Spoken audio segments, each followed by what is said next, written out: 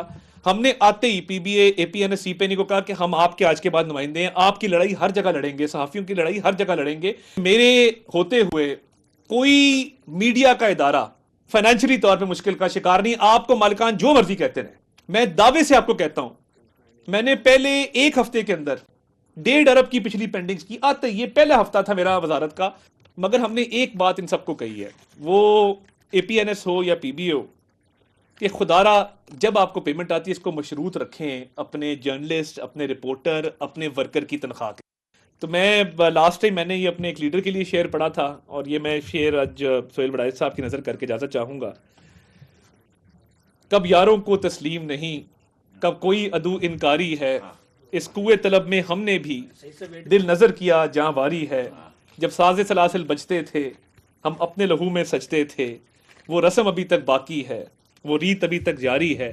اور پھر ہے کہ کچھ اہل ستم کچھ اہل حشم میں خانہ گرانے آئے تھے, دہلیز کو چوم کے چھوڑ دیا, دیکھا کہ یہ پتھر بھاری ہے.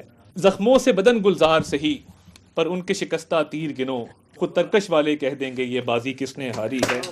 اور کس زوم میں تھے دشمن اپنے, شاید یہ انہیں معلوم نہ تھا کہ یہ خاک وطن ہے جان اپنی, اور جان تو سب کو پیاری ہے. پاکستان زندہ باد. سب آپ کا شکریہ ادا کرتا ہوں, اور آپ کے باقی جو ساتھی ہیں اور جنہوں نے اپوزیشن نامزد کرنے میں آپ کا ساتھ دیا, اور بالآخر یہ ایک نوٹیفیکیشن جاری ہوا. لیکن میں یہ سب کے لیے واضح کر دینا چاہتا ہوں کہ میں یہاں جب سینیٹر بنا ہوں تو مجھے عمران خان نے سینیٹر بنایا, اور میں اس کا باوفا ساتھی ہوں.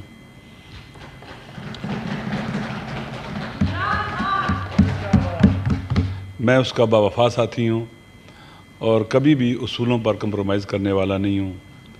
جو حلف اٹھایا تھا یہاں پر آپ ہی نے پڑھا تھا اور آپ کے ساتھ ہم نے پڑھا تھا, اس کی کبھی خلاف ورزی نہیں کروں گا. یہ عہد ہے میرا اپنے اللہ کے ساتھ کہ کبھی بھی اس کے خلاف نہیں جاؤں گا. وطن پاکستان ہماری مادر وطن ہے, اس کی حفاظت کے لیے, اس کی بہتری کے لیے, اس کے نیشنل انٹرسٹ کے لیے, اس کی نیشنل سیکورٹی کے لیے جو بھی بن پڑا اس کو انجام دیں گے انشاءاللہ العزیز.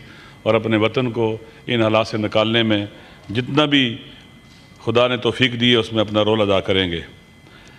میں اپوزیشن ٹریجری بینچ کے دوستوں کا بھی شکریہ ادا کرتا ہوں, انہوں نے عزت افزائی کی, مجھے ویلکم کیا, اور ایک اچھا گڈ جسٹر تھا. انشاءاللہ العزیز ہم کوشش کریں گے کہ یہ سینٹ پاکستان کے عوام کے جو دکھ درد ہے ان کو ختم کرنے میں, ان پر مرہم رکھنے میں اپنا بنیادی رول پلے کرے, اور ایسی قانون سازیاں ہوں جس سے عوام کو فائدہ ہو, غریبوں کو فائدہ ہو, اور وہ لوگ جو بے روزگار ہیں, مشکلات کا شکار ہیں, حاری ہیں, مزدور ہیں, ان کو فائدہ ہو انشاءاللہ, جو پاکستان کے اصلی وارث ہیں.